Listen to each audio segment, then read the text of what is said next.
At home പരിപാടി ബഹിഷ്കരിച്ചതിൽ ന്യായീകരണവുമായി എത്തിയിരിക്കുകയാണ് ഉന്നത വിദ്യാഭ്യാസ മന്ത്രി ആർ ബിന്ദു. ഗവർണറുടെ പരിപാടിയിൽ പങ്കെടുക്കാതിരുന്നത് തിരുവനന്തപുരത്ത് ഇല്ലാത്തതിനാലാണ്. പങ്കെടുക്കരുത് എന്ന് മുഖ്യമന്ത്രിയുടെ നിർദ്ദേശമില്ലെന്നും ആർ ബിന്ദു പ്രതികരിച്ചു.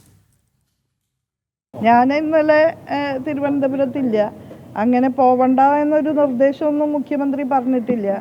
പക്ഷേ നിലവിൽ കേരളത്തിൻ്റെ സമൂഹത്തോടും കേരളത്തിലെ ഗവൺമെന്റിനോടുമുള്ള നിലപാടുകൾ ഈ വിഷയത്തിൽ പ്രധാന കാര്യമാണ്.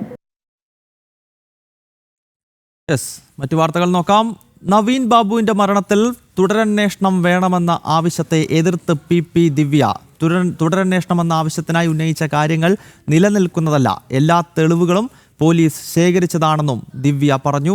ഹർജി ഈ മാസം 23-ന് വീണ്ടും പരിഗണിക്കും. വിവരങ്ങൾ മിഥുൻ പിള്ള കണ്ണൂരിൽ നിന്ന് നൽകും. മിഥുൻ, പറയൂ.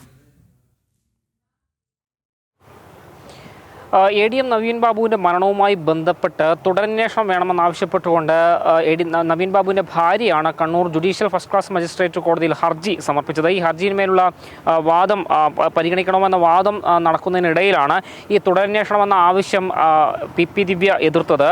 തുടരന്വേഷണ ആവശ്യത്തിനായി ഉന്നയിച്ച കാര്യങ്ങൾ നിലനിൽക്കുന്നതല്ല എന്നാണ് പി ദിവ്യയുടെ അഭിഭാഷകൻ കോടതിയെ അറിയിച്ചത്. എല്ലാ തെളിവുകളും പോലീസ് ശേഖരിച്ചതാണ്. ഹർജി ഈ മാസം 23-ന് പരിഗണിക്കുമെന്നാണ് കോടതി ഏറ്റവും ഒടുവിലായി പറഞ്ഞിരിക്കുന്നത്. മാത്രമല്ല, അതിനുശേഷം മാധ്യമങ്ങളെ കണ്ട പി ദിവ്യയുടെ അഭിഭാഷകനായ വിശ്വൻ പറഞ്ഞത് കേസ് അനന്തമായി നീട്ടിക്കൊണ്ടുപോകാൻ നൽകിയ ഹർജിയാണ് ഇത് എന്നാണ്. ഹർജിയിലെ വാദങ്ങൾ നിലനിൽക്കില്ല, ഹൈക്കോടതിയും സുപ്രീം കോടതിയും തള്ളിയ വാദങ്ങളാണ് വീണ്ടും ഉന്നയിക്കുന്നത് എന്നാണ് അഡ്വക്കേറ്റ് വിശ്വൻ ഉന്നയിച്ചത്.